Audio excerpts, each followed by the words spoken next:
sommaire de cette édition, 16 compagnons de l'opposant Agbeom Ekodjo arrêtés avec lui le 21 avril dernier ont été placés sous mandat de dépôt.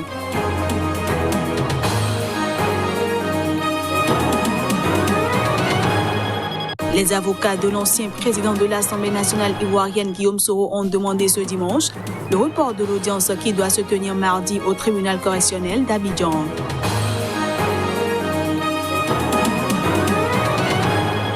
Et puis des dizaines de milliers d'élèves sont retournés à l'école ce lundi à Shanghai et Pékin après des mois de fermeture due à la lutte contre le coronavirus.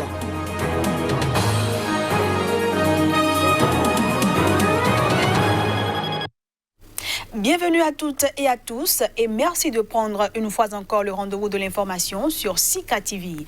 Au Burundi, la campagne électorale pour le triple scrutin prévu le 20 mai prochain a démarré ce lundi. Elle s'achèvera le 17 mai prochain. La campagne électorale pour les élections des députés des conseils communaux, mais également celle du président de la République, a débuté ce lundi au Burundi. Pour l'élection présidentielle, 7 candidats tenteront de convaincre leurs électeurs durant ces 3 semaines de campagne. Parmi eux, il y a en premier lieu le général Évariste Ndayishimiye qui portera les couleurs du parti au pouvoir, le CNDD-FDD.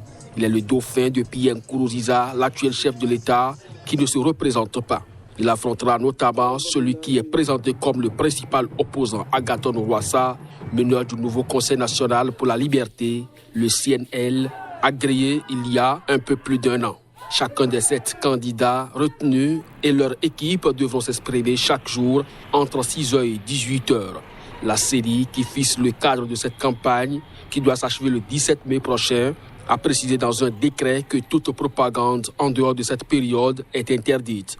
Alors que les opposants accusent justement le parti au pouvoir de mener campagne depuis un certain temps et la série de fermer les yeux.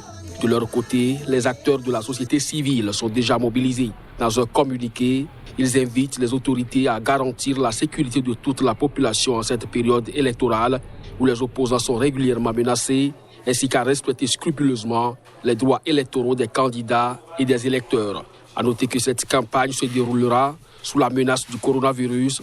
15 cas ont officiellement été déclarés et un décès dans le pays. Au Togo, 16 compagnons de l'opposant Agbeom Ekodjo ont été placés sous mandat de dépôt. Ils sont poursuivis pour rébellion et feront l'objet d'une procédure de flagrant délit.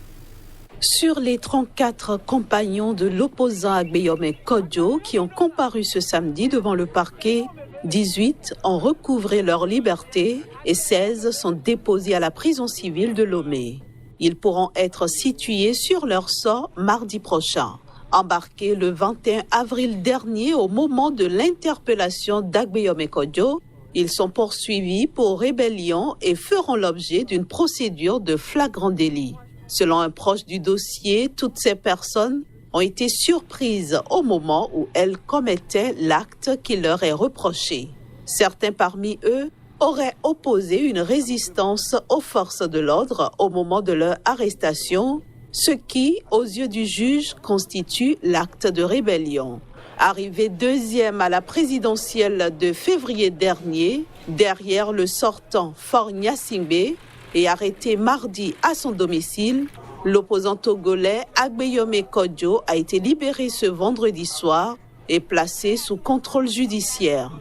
Selon une note du doyen des juges d'instruction, l'opposant a interdiction de quitter le Togo sans autorisation et ne doit pas faire de déclaration tendant à la remise en cause des résultats de la présidentielle du 22 février dernier.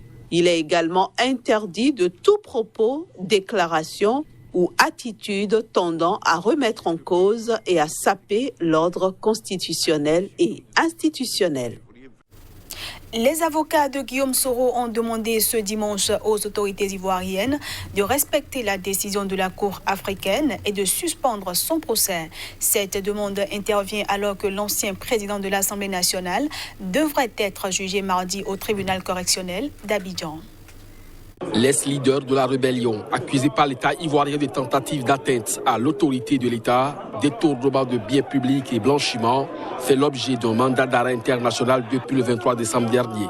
Alors que son procès doit se tenir mardi au tribunal correctionnel d'Abidjan, Les avocats de Guillaume Soro ont demandé aux autorités de respecter la décision de la Cour africaine des droits de l'homme et des peuples.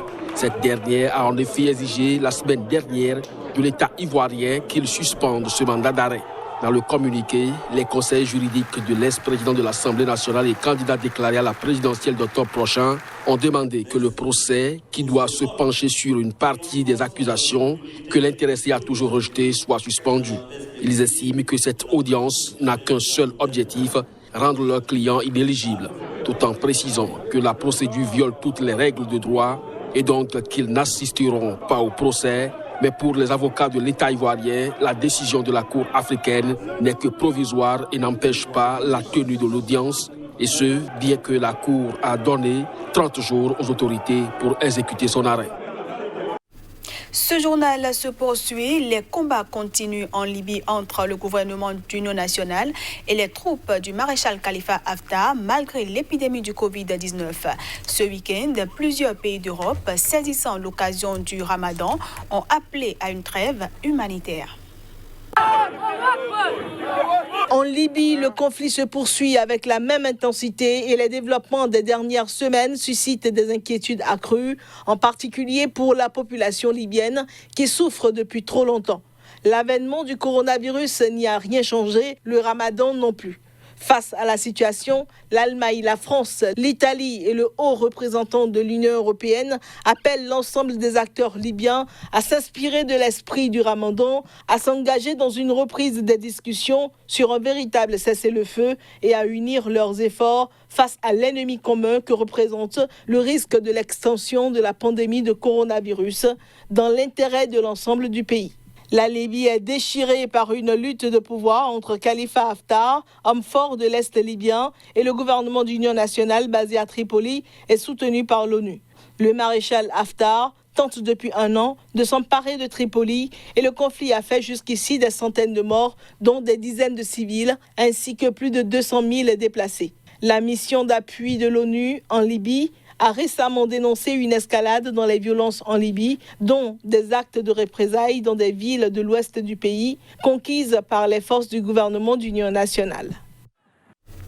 Des collégiens et lycéens chinois ont fait une rentrée ultra sécurisée ce lundi dans les métropoles de Pékin et Shanghai. Et ce, après près de 4 mois de grandes vacances dues à la lutte contre le coronavirus.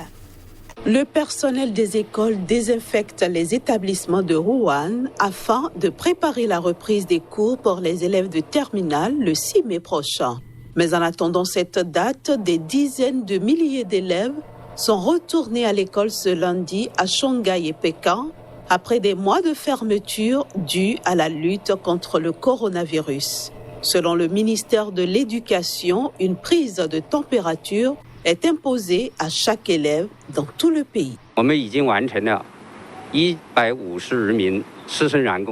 Notre école a effectué un dépistage par CT scan, des tests d'acide nucléique et des tests d'anticancériques pour plus de 150 enseignants, étudiants et employés concernés, et tous se sont révélés en bonne santé. Plus de 700 autres élèves de notre école subiront bientôt un test d'acide nucléique et un test de dépistage des anticorps sériques.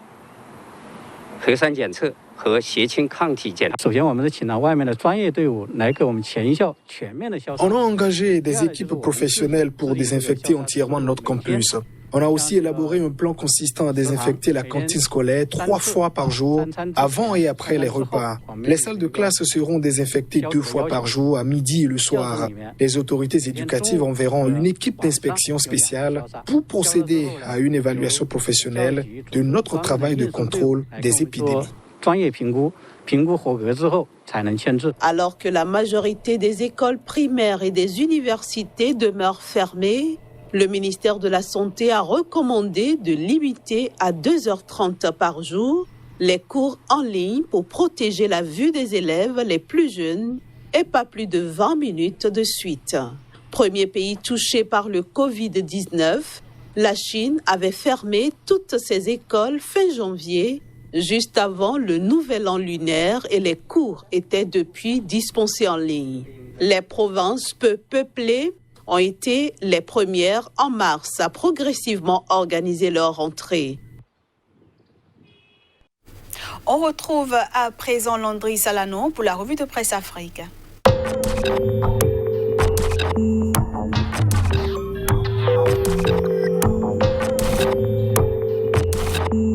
Bonjour à tous et bienvenue dans la revue de presse Afrique du jour. Il y a eu de nouveaux épisodes dans le feuilleton judiciaire qui oppose Guillaume Soro à l'État ivoirien. Samedi dernier, les avocats de l'État de la Côte d'Ivoire ont réagi à l'ordonnance de la Cour africaine des droits de l'homme et des peuples. Le quotidien d'Abidjan, qui a assisté à cette sortie médiatique, fait savoir qu'il y a feu au sommet de l'État après la décision de la Cour.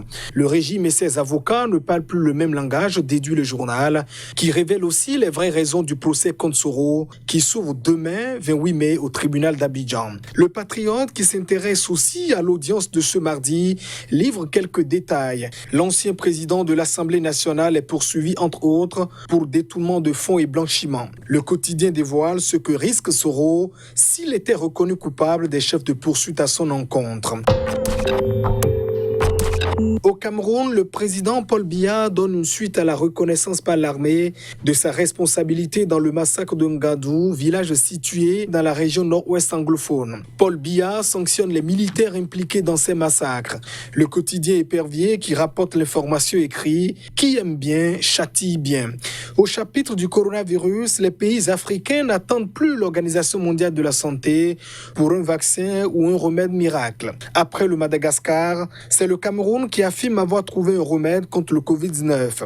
La solution émane du clergé catholique. C'est Monseigneur Samuel Clédard, évêque métropolitain de Douala, qui a trouvé la solution à la maladie. Mutation, qui consacre sa manchette à cette découverte du prélat, précise que l'Afrique donne de la voix sur le traitement du coronavirus. Au Burkina Faso, les écoles rouvriront-elles après la levée des mesures du gouvernement pour limiter la propagation du coronavirus? Rien n'est moins sûr. Le syndicat national des encadreurs pédagogiques du primaire hausse le ton. Son secrétaire général, Pierre Zangré, alerte à la une du quotidien. S'il n'y a pas un débat franc entre syndicats et gouvernement, il est clair que les cours ne reprendront pas normalement.